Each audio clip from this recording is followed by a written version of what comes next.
పూర్తి వివరాలు చూసే ముందు మా ఛానల్ ని సబ్స్క్రైబ్ చేయడం మర్చిపోకండి. శ్రీ గురుభ్యో నమః. శ్రీ మహాసరస్వత్యై నమః. ఓం నమః శివాయ. నారాయణ శాస్త్రి ఆస్ట్రాలజీ ఛానల్ వీక్షిస్తున్నటువంటి ప్రేక్షక మహాశయులకు స్వాగతం, సుస్వాగతం. ఈరోజు మనము మిథున రాశిలో జన్మించినటువంటి వారి యొక్క వివాహము, ఉద్యోగము, వ్యాపారము, ఆరోగ్యము మొదలైనటువంటి విషయాలు వీరికి ఏ విధంగా ఉంటాయి, అంటే ఏ విషయాలలో వీరికి కొద్దిగా ప్రతికూలతలు కలుగుతాయి, ఎటువంటి జాగ్రత్తలు పాటించాలి, ఎటువంటి పరిహారాలు చేసుకుంటే వీరి వివాహ జీవితం కానీ, ఉద్యోగ జీవితం కానీ, వ్యాపార జీవితం కానీ, ఆరోగ్యపరంగా కానీ అనుకూలతలు కలుగుతాయి తెలుసుకుందాం. ప్రధానంగా వివాహ జీవితాన్ని కనుక first point number 1 marital life. వివాహ జీవితాన్ని కనుక మనం పరిశీలించినట్టయితే మిథున రాశి వారు స్వభావపరంగా కనుక తీసుకుంటే వీళ్ళు చాలా చురుకుగా ఉండేటటువంటి వారు. అంటే ఎక్కువగా అర్థం చేసుకునేటటువంటి ప్రయత్నం అంటే వీళ్ళు చురుకుగా ఉంటారు. అవతల వాళ్ళు కనుక అంత షార్ప్గా లేకపోతే ఎదుటి వాళ్ళని అర్థం చేసుకోవడంలో వీళ్ళు ఇబ్బందులు పడతారు. ఈ కారణం చేత అంటే సమస్యలు, వివాహ జీవితంలో సమస్యలు కలుగుతూ ఉంటాయి. మీ రాస్యాధిపతి అంటే మిథున రాశి వారికి రాస్యాధిపతి ఎవరు? బుధుడు. కాబట్టి రాస్యాధిపతి అయినటువంటి బుధుడు అయినటువంటి కారణం చేత మాట్లాడేటటువంటి మాటలలో స్పష్టత ఉంటుంది. కానీ ఆ బుధుడి మీద కనుక ప్రతికూల గ్రహాలు, శత్రుగ్రహాల వీక్షణం కనుక ఉన్నట్లయితే వివాహ జీవితంలో విభేదాలు కలుగుతాయి. అంటే బుధుడు మంచి స్థానాలలో ఉంటేనే వీరి వివాహ జీవితం చక్కగా ఉంటుంది. బుధుడు కనుక 12వ స్థానంలో ఉన్న, 6, 8, 12 స్థానాల్లో ఉన్న, లేదా శత్రుగ్రహాలతో కలిసి ఉన్న, పాపగ్రహాల వీక్షణంతో కనుక ఉన్న వివాహ జీవితం చాలా సమస్యలుగా మారుతుంది. ప్రధానంగా మిథున రాశి వారికి వివాహానికి ఏ రాశులు వీరికి అనుకూలంగా మారతాయంటే ఫస్ట్ ప్రయారిటీ తులారాశి. తులారాశి వారిని కనుక చేసుకుంటే మిథున రాశికి 5వ స్థానం కాబట్టి తులారాశి వారితో అనుకూలంగా ఉంటుంది. అలానే కుంభరాశి వారితో కూడా బాగుంటుంది. ఇంకా మేష, కర్కాటక, కన్యా రాశుల వారితో కూడా వీరికి వివాహ జీవితం పర్వాలేదు, బాగానే ఉంటుంది. ఇప్పుడు చెప్పినటువంటి రాశుల వారితో కనుక వివాహం జరిగినట్లయితే మానసికంగా కానీ, శారీరకంగా కానీ, ఆర్థికంగా కానీ అన్ని రకాలుగా కూడా అనుకూలమైన ఫలితాలు పొందుతారు. అలానే వృశ్చిక రాశి వారిని కానీ, మకర రాశి వారిని కానీ కనుక వివాహం చేసుకున్నట్లయితే వీరు కొంత సహజత్వం లోపిస్తూ ఉంటుంది. మ్యారిటల్ లైఫ్ అనేటటువంటిది మెకానికల్గా జరుగుతూ ఉంటుంది తప్ప అంత అంటే పైకి చూడటానికి చూసేటటువంటి వాళ్ళకి బ్రహ్మాండంగా ఉన్నట్టు అనిపించినా వాళ్ళకు మాత్రము ఇంటర్నల్గా మాత్రము వాళ్ళు అంత గొప్ప ఆనందాన్ని పొందలేకపోతూ ఉంటారు.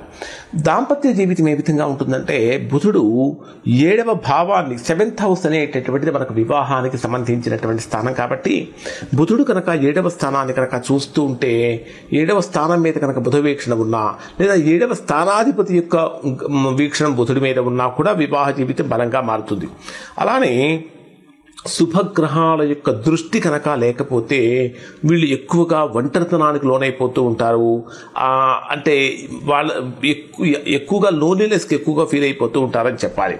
అలానే ఇక్కడ ఈ వివాహపరంగా కనుక పరిశీలించినట్లయితే మనకు వీరికి ఏ విధంగా ఉంటుందంటే బుధుడు కనుక రాహువుతో కానీ, కేతువుతో కానీ కనుక కలిసి ఉన్నట్లయితే ఖచ్చితంగా వివాహ జీవితం సమస్యలు కలుగుతాయి.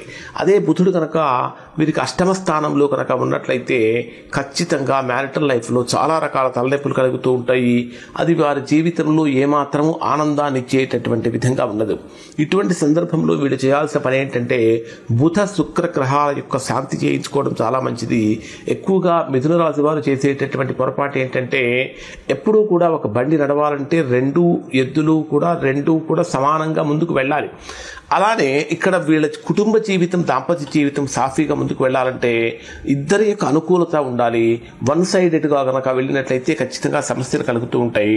ఎవరైనా సరే వివాహ జీవితంలో సమస్యలు కలుగుతూ ఉన్నా, లేదా వివాహం కాక ఇబ్బంది పడుతూ ఉన్నా అటువంటి వారు ప్రతి శుక్రవారం రోజున గౌరీ పూజ చేయటం వల్ల మీరు మంచి ఫలితాలు పొందుతారు.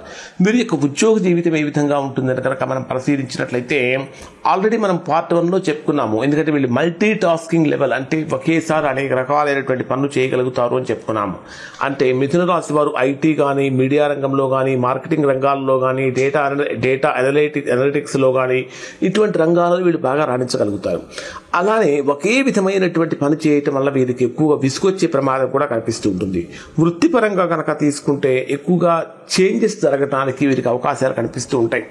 వీరికి బుధుడు కనుక, అంటే రాస్యాధిపతి అయినటువంటి బుధుడు 6వ స్థానంలో కానీ 10వ స్థానంలో కానీ కనుక ఉన్నట్లయితే ఉండి శుభగ్రహాల దృష్టి కనుక ఉంటే వీళ్ళకి వెంటనే ప్రమోషన్స్ రావటం కానీ, ఆర్థికపరమైనటువంటి డెవలప్మెంట్స్ రావటం కానీ, ఫినాన్షియల్ స్టెబిలిటీ రావటం అనేటటువంటిది కూడా ఇక్కడ మిథున రాశి వారికి జరుగుతుంది.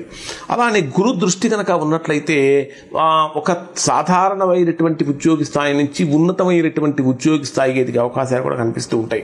ఇక ఉద్యోగ మార్పులు కానీ, విదేశీ అవకాశాలు కానీ మీకు ఏ విధంగా ఉంటాయంటే మిథున రాశి వారికి ఎక్కువగా చలనం ఎక్కువ, ఎప్పుడు కూడా కాన్స్టెంట్ గా ఒకే చోట ఉండలేరు.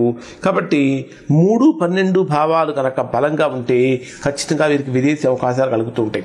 3, 12 భావాలంటే 3వ స్థానం అనేది సింహరాశి, రాశ్యాధిపతి రవి, 12వ స్థానం అనేది వృషభ రాశి, రాశ్యాధిపతి శుక్రుడు. అంటే రవి శుక్ర గ్రహాలు కనుక మంచి స్థానాలలో కనుక ఉన్నట్టయితే ఖచ్చితంగా వీరికి విదేశీ యోగం అనేటటువంటిది కూడా కలుగుతుంది.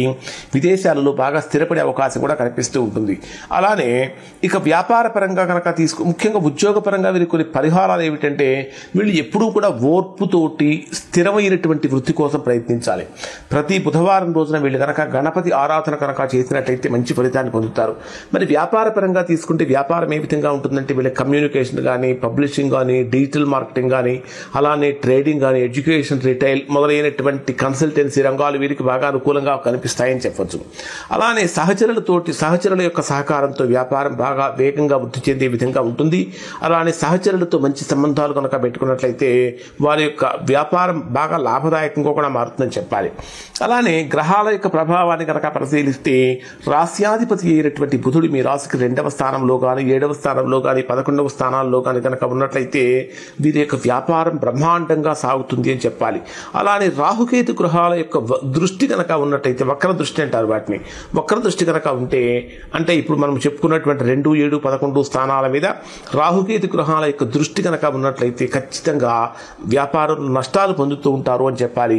అలానే గురుడి యొక్క శుభ దృష్టి కనుక ఉంటే వ్యాపారపరమైనటువంటి విజయాలు కూడా వీరికి కలుగుతూ ఉంటాయని చెప్పాలి. ఇక ఆరోగ్యపరంగా కనుక తీసుకున్నట్లయితే వీరికి ఎక్కువగా శ్వాసకోశ సంబంధమైన సమస్యలు కానీ, చేతులు నరాల నొప్పులు కానీ ఇవి ఎక్కువగా మిథున రాశి వారిని బాధించేటటువంటి సమస్యలు అని చెప్పాలి. ముఖ్యంగా వీళ్ళకి నాడీ సంబంధమైనటువంటి వ్యాధులు అంటే తలనొప్పులు కానీ, మైగ్రేన్ కానీ, మానసికమైన ఒత్తిడి కానీ ఎక్కువగా ఉంటూ ఉంటుంది వీరికి. అలానే శ్వాస సంబంధమైన సమస్యలు కనుక తీసుకుంటే ఆస్తమా కానీ, ఎలర్జీ కానీ, శ్వాసలు మందగించడం కానీ ఇట్లాంటివి కూడా వీరికి ఎక్కువగా కలిగే సమస్యలు. ముఖ్యంగా చెప్పాలంటే ఆత్మవిశ్వాసం లోపం వల్ల వీరికి మానసికమైనటువంటి ఉల్లాసం లోపిస్తూ ఉంటుంది. అంటే సెల్ఫ్ కాన్ఫిడెన్స్ తగ్గిపోవటం వల్ల అందరిలాగా ఆనందాన్ని పొందలేకపోతూ ఉంటారు. ఆరోగ్య సమస్యలు కూడా తలెత్తే అవకాశం ఉంటుంది. ముఖ్యంగా ఈ ప్రతిరోజు వీరు చేయవలసినటువంటి అంటే హెల్త్ రిలేటెడ్ కాంప్లికేషన్స్ ఏమైనా ఉంటే అవి తొలగిపోవటం కోసం ప్రతిరోజు ఖచ్చితంగా వీరు ప్రాణాయామం కానీ, ధ్యానం చేయటం వలన వీరికి ఆరోగ్యపరమైన సమస్యలు తొలగిపోయి మంచి ఆరోగ్యం కలుగుతుంది. అలానే బుధగ్రహ శాంతి కోసం ప్రతిరోజు ఓం బుధాయ నమః అనేటటువంటి మంత్రాన్ని 108 సార్లు పారాయణ చేయడం వల్ల కూడా మంచి ఫలితాన్ని పొందుతారు. అలానే ప్రతి బుధవారం ఆకుపచ్చ రంగు వస్త్రాలు ధరించి తులసి దానం చేయటం వల్ల కానీ, బుధగ్రహానికి సంబంధించిన హోమాలు చేయటం వల్ల కానీ వీరికి మంచి ఫలితాలు పొందుతారు. ఇవి మిథున రాశి వారికి వివాహ, ఉద్యోగ, వ్యాపార, ఆరోగ్య సంబంధమైనటువంటి విషయాలు. శుభం.